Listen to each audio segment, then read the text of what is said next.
محترم ناظرین، وقفے کے بعد دوبارہ ہم آپ کی خدمت میں حاضر ہیں۔ السلام علیکم ورحمۃ اللہ وبرکاتہ۔ اپنا سلسلہ یہ چل رہا ایمان کی شاخیں۔ ایمان کی ایک شاخ یہ ہے کہ ہم اللہ تعالیٰ سے اچھی امید رکھیں، اچھا گمان رکھیں۔ ایک چیز یہ یاد رکھیے، اگر ہم دنیا کے اندر ہیں تو ہم ڈریں، گھبرائیں اور امید سے بھی رہیں۔ مومن آدمی کیا ہے؟ وہ خوف اور طمع کے درمیان کی زندگی گزارتا ہے، ڈرتا بھی ہے اور امید سے بھی رہتا ہے، نا امید کبھی نہیں ہوتا۔ نا امیدی مسلمانوں کی شان کے خلاف ہے، مایوسی کفر ہے۔ لا تقنطوا من رحمت اللہ، سورہ زمر سورہ نمبر 39 آیت نمبر 53۔ اللہ کی رحمت سے مایوس مت ہو۔ تو ہمیں اللہ تعالیٰ کے بارے میں اچھا گمان رکھنا چاہیے۔ کب؟ جب دنیا سے ہم چلے جائیں، جس وقت ہمارا خاتمہ ہو، ہم جا رہے ہوں، تو امید رکھیں کہ اللہ میرے ساتھ اچھا ہی کرے گا۔ اور جب دنیا کے اندر ہوں تو ڈریں اور امید بھی رکھیں، اگر غلط کام کروں گا تو اللہ پکڑے گا، اچھا کروں گا تو اللہ دے گا۔ یہ مومن کی نشانی ہے۔ سورہ سجدہ سورہ نمبر 32 آیت نمبر 16 اور 17 پر غور کیجئے۔ یدعون ربهم خوفا وطمعا، پھر آگے کہا وَمِمَّا رَزَقْنَاهُمْ يُنْفِقُونَ فَلَا تَعْلَمُ نَفْسٌ مَّا أُخْفِيَ لَهُم مِّن قُرَّةِ أَعْيُنٍ جَزَاءً بِمَا كَانُوا يَعْمَلُونَ۔ مومن آدمی کی نشانی یہ ہے، اس سے پہلے تَتَجَافَى جُنُوبُهُمْ عَنِ الْمَضَاجِعِ يَدْعُونَ رَبَّهُمْ خَوْفًا وَطَمَعًا، ان کے پہلو جو ہے بستر سے الگ ہے، رب کو پکار رہے ہیں ڈر کر بھی اور لالچ میں بھی۔ تو دنیا کے اندر مومن کی کیفیت یہی ہو، جو ہم نے دیا وہ خرچ کر رہے ہیں۔ پھر آگے اللہ نے کہا کسی جان کو نہیں معلوم ہو کہ اللہ تعالیٰ نے ان کی آنکھوں کے لیے کیا چھپا کر کے رکھا ہے، بدلہ ہے جو وہ لوگ نیک کام کرتے تھے۔ لیکن جب دنیا سے رخصت ہو رہے ہوں تو صرف امید کہ انشاءاللہ اللہ ہمارے ساتھ اچھا کرے گا۔ دلیل صحیح مسلم کتاب الفتن کتاب نمبر 52 حدیث نمبر 2877، لا یموتن احدکم الا وهو یحسن باللہ الظن، تم میں کا کوئی آدمی جب مرنے لگے، موت آئے، تو وہ اللہ تعالیٰ سے اچھا گمان رکھے۔ بندہ اللہ سے جیسی امید رکھتا ہے اللہ اس کے ساتھ ویسا ہی کرتا ہے۔ اس لیے اچھے لوگوں کو، نیک لوگوں کو یہ امید رکھنا چاہیے اللہ اس کے ساتھ اچھا کرے گا۔ خدا نخواستہ اگر وہ آدمی دنیا میں برا تھا تو آخری وقت تو صحیح ہو جائے، سدھر جائے، توبہ کر لے، استغفار کر لے، پھر اللہ تعالیٰ سے امید رکھے، اللہ تعالیٰ ان کے گناہوں کو معاف فرمائے گا۔ وہی بخشنے والا، وہی رحم کرنے والا ہے۔ ایمان کی ایک شاخ یہ بھی ہے کہ صرف اللہ پر بھروسہ کرے، اللہ ہی کچھ کرے گا، کوئی دوسرا کچھ نہیں کر سکتا۔ اللہ کے علاوہ کسی کے اندر طاقت نہیں ہے جو کچھ کر دے۔ آپ یہ سوچتے ہیں، دیکھتے ہیں سماج کے اندر ہم کسی کے اوپر امید لگا کے بیٹھے ہوئے ہیں، یہ ہمارا کچھ کام کر دے گا، وہ کچھ کام کر دے گا، بھیا کچھ کام آ جائیں گے، بہن بڑی مالدار ہے ذرا دے دے گی۔ غلط ہے یہ۔ بھروسہ اللہ پہ کیجیے، اللہ آپ کا انتظام کرے گا، اللہ آپ کی پریشانی کو دور کرے گا۔ دوسرا کیا کر سکتا ہے؟ کچھ نہیں، کبھی بھی نہیں۔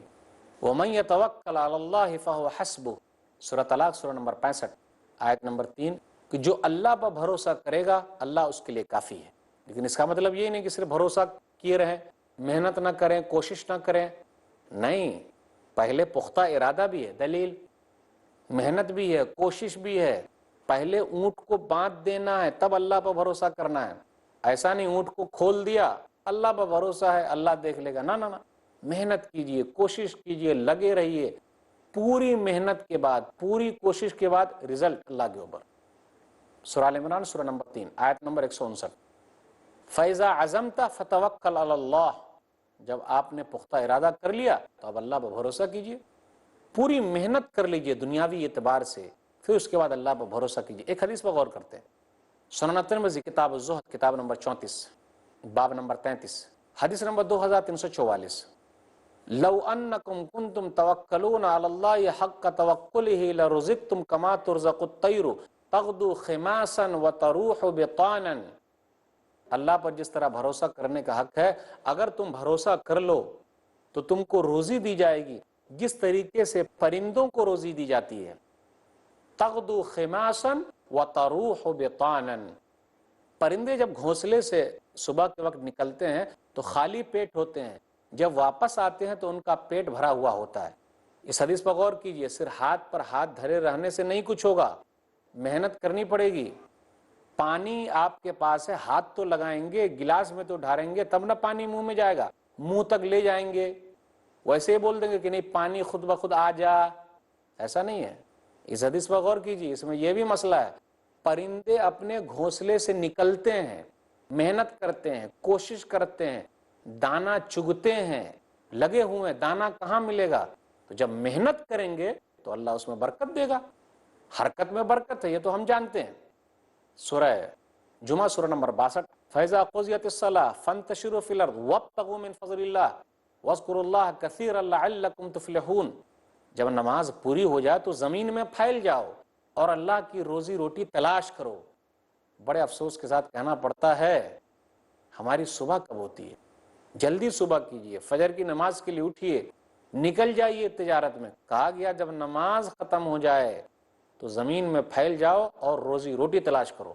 اللہ ہی کرتے رہنے سے پیٹ بھر جائے گا ایسا بھی نہیں ہے، محنت کرنی پڑے گی، کوشش کرنا پڑے گا۔ بھروسہ ذرا ایسا بھروسہ رکھیے، وہ تو جانوروں کے ساتھ ایسا ہے۔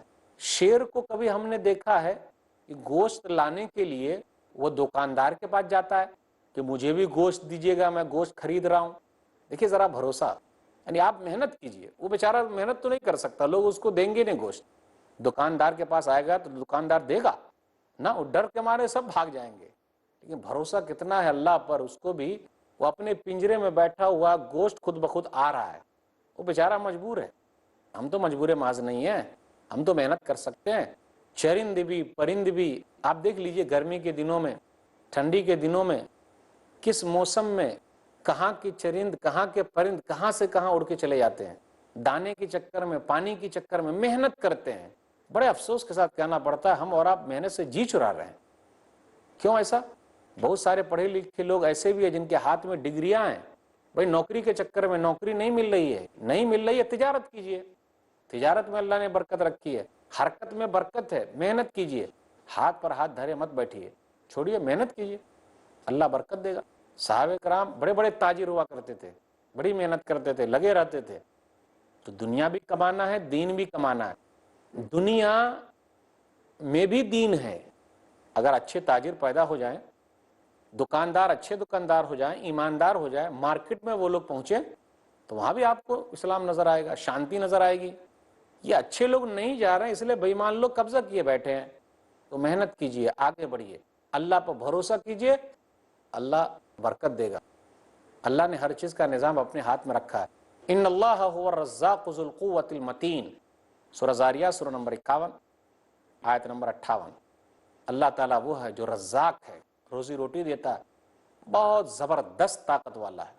ایمان کی ایک شاخ یہ ہے ہم رسول اللہ صلی اللہ علیہ وسلم سے محبت کریں اور اس محبت کو مقدم رکھیں، آگے رکھیں۔ نبی صلی اللہ علیہ وسلم سے زیادہ دنیا میں کسی سے محبت نہیں کرنی۔ ارے دنیا میں رہنے سہنے کا طریقہ کس نے سکھایا؟ اللہ سے کس نے ملایا؟ پیارے نبی جناب محمد رسول اللہ صلی اللہ علیہ وسلم نے۔ امن و شانتی کا پیغام کون لے کر آئے؟